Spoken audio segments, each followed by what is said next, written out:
Selamat pagi buat anak didik kami seluruhnya, terutama anak kami kelas 11 ATPH SMK Negeri Lusida. Salam sehat buat kita.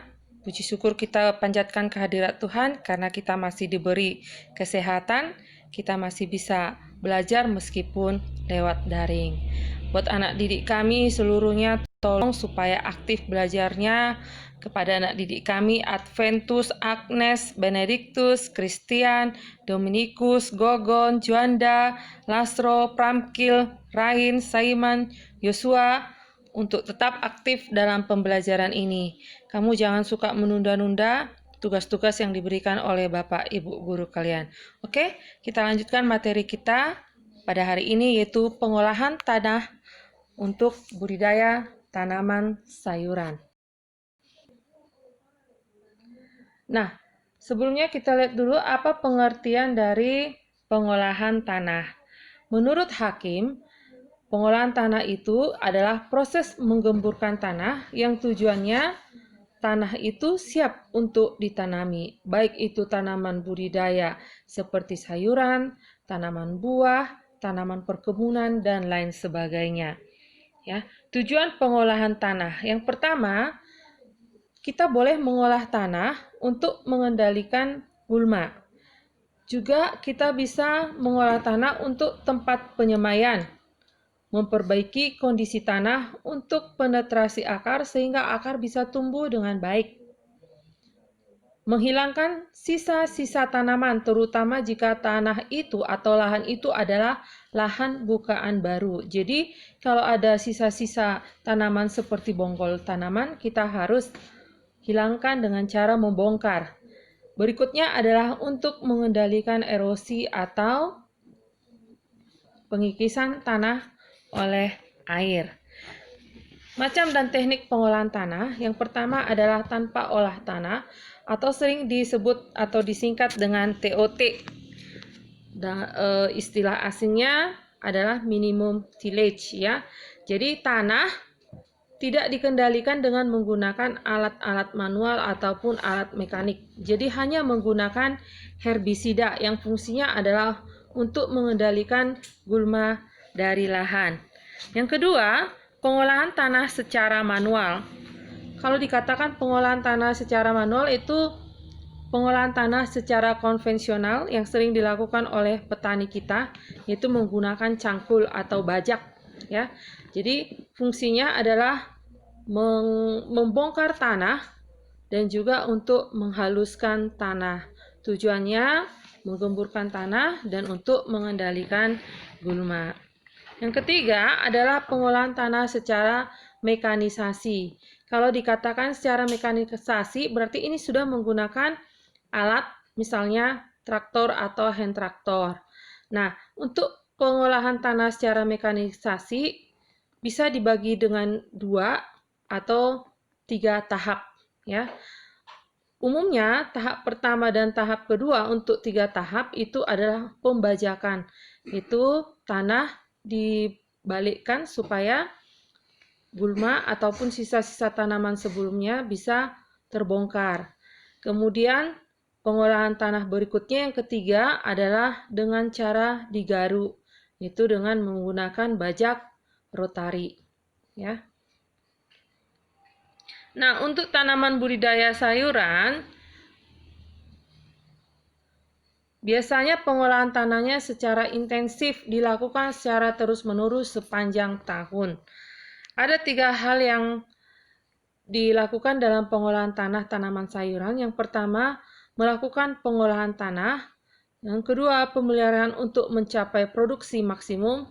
Yang ketiga, tidak berpindah-pindah. Jadi ini 3 hal pokok dalam kegiatan budidaya tanaman. Nah, mengapa pengolahan tanah ini sayuran? Karena pengolahan tanah ini adalah faktor penentu keberhasilan dari pertaniannya atau supaya menciptakan keadaan tanah itu siap untuk ditanam, baik secara fisik, secara kemis atau kimia, dan juga secara biologis, sehingga tanaman yang dibudidayakan akan tumbuh dengan baik. Ya. Nah, karakteristik tanaman sayuran sudah kita ketahui karena tanaman sayuran yang sifatnya sukulen, jadi perakarannya dangkal dan lemah, sehingga diperlukan media tumbuh yang gembur. Jadi penggemburan tanah sangat penting untuk pengolahan tanah pada budidaya tanaman sayuran. Umumnya, untuk budidaya tanaman sayuran, pengolahan tanah yang dilakukan adalah secara manual. Jadi dengan menggunakan cangkul atau garu. Ya, teknik manual diketahui menghaluskan bongkahan tanah 1 atau 2 kali hingga tanahnya sampai benar-benar halus. Nah, apa manfaat bagi petani jika memang benar-benar kita mengolah tanah dengan menggunakan secara manual? Yang pertama, dengan secara manual akan mengurangi biaya dan tenaga kerja untuk pengolahan tanah.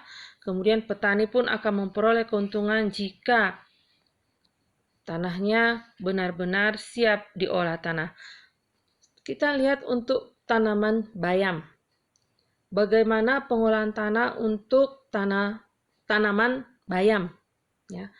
Pertama, tanahnya diolah dengan cara dicangkul sedalam 20-30 cm supaya gembur. Umumnya 20-30 sepanjang mata cangkul. Lakukanlah pengolahan tanahnya sebaik mungkin ya. Kemudian untuk tanaman sawi juga 3-4 minggu sebelum tanam, tanah dicangkul sedalam 30 cm, bersihkan dari gulma. Jika pH-nya rendah, gunakanlah kapur atau dolomit sebanyak 1,1 hingga 5 ton per hektar. Diberikan 3 minggu sebelum tanam dengan cara sebar di atas tanah dan diaduk rata. Untuk tanaman bawang daun. Bawang daun kalau di daerah kita sering disebut dengan bawang pre atau bawang gratis. Ya. Nah, bagaimana cara pengolahan tanah untuk bawang daun? Yang pertama, lakukanlah pencangkulan tanah sedalam 30 atau 40 cm. Tambahkan pupuk kandang.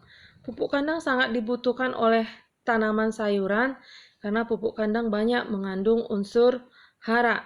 Selain memperbaiki sifat kimia tanah, juga memperbaiki sifat fisik dan sifat biologi tanah.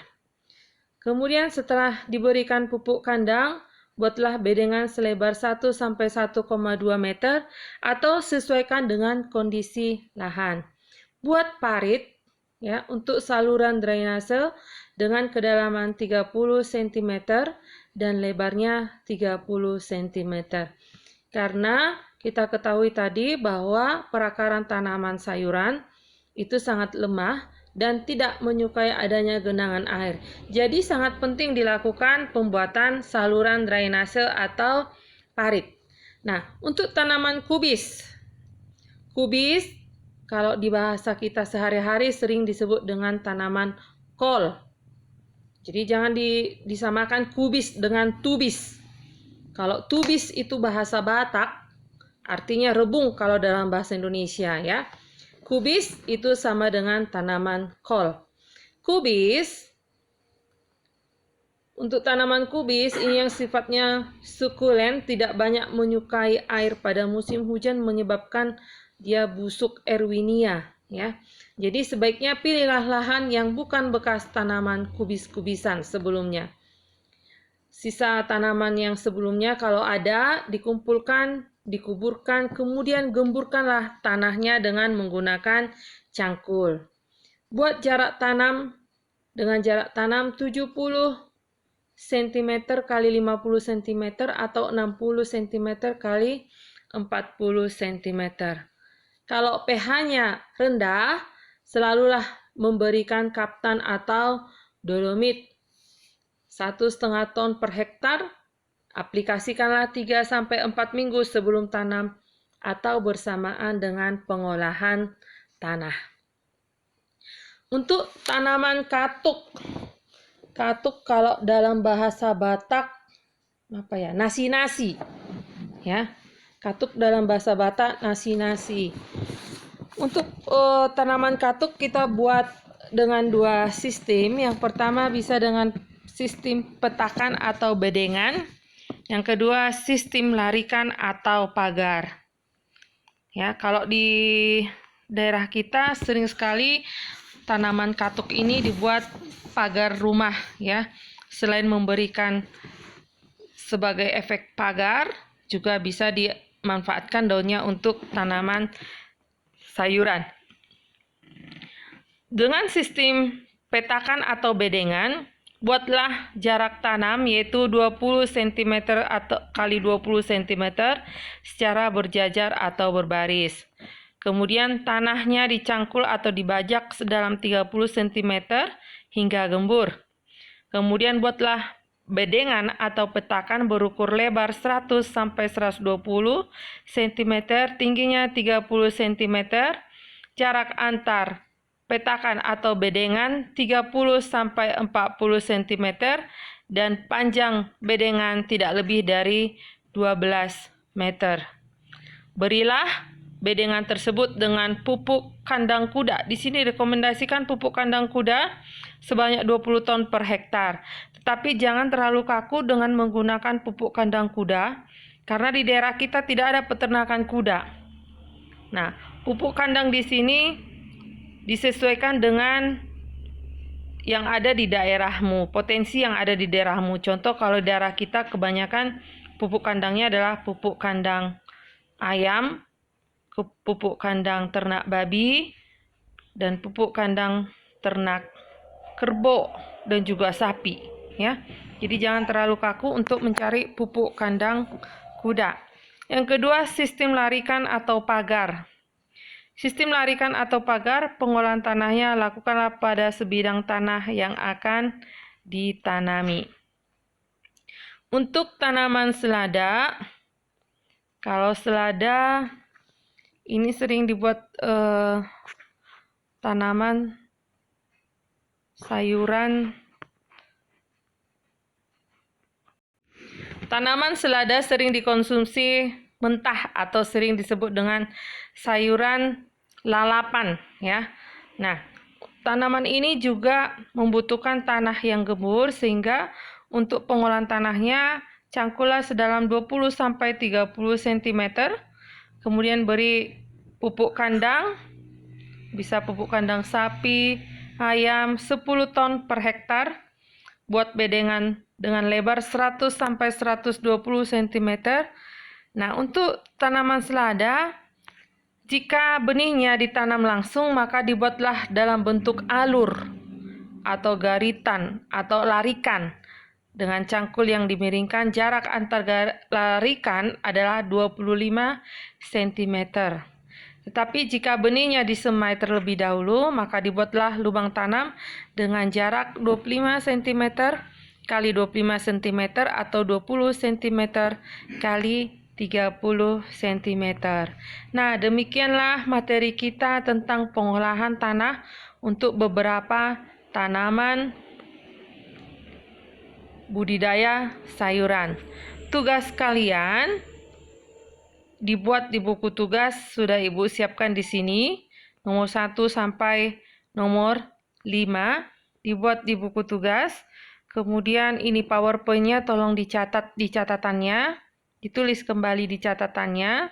Kemudian yang berikutnya boleh dipraktekkan budidaya tanaman sayuran. Pilih salah satu di antara yang sudah Ibu jelaskan tadi ya.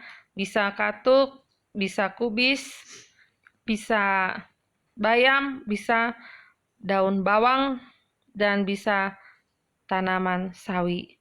Itu terserah kalian ya.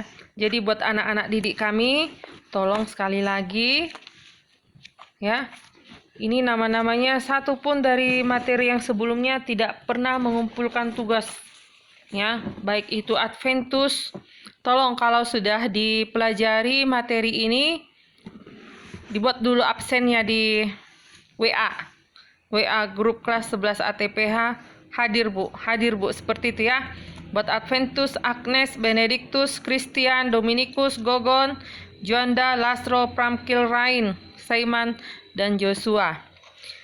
Bagi teman-teman yang sudah mendapatkan informasi ini, boleh dikonfirmasikan ke temannya yang lainnya. Demikian materi dari Ibu. Salam sehat, sampai bertemu kembali. Dah.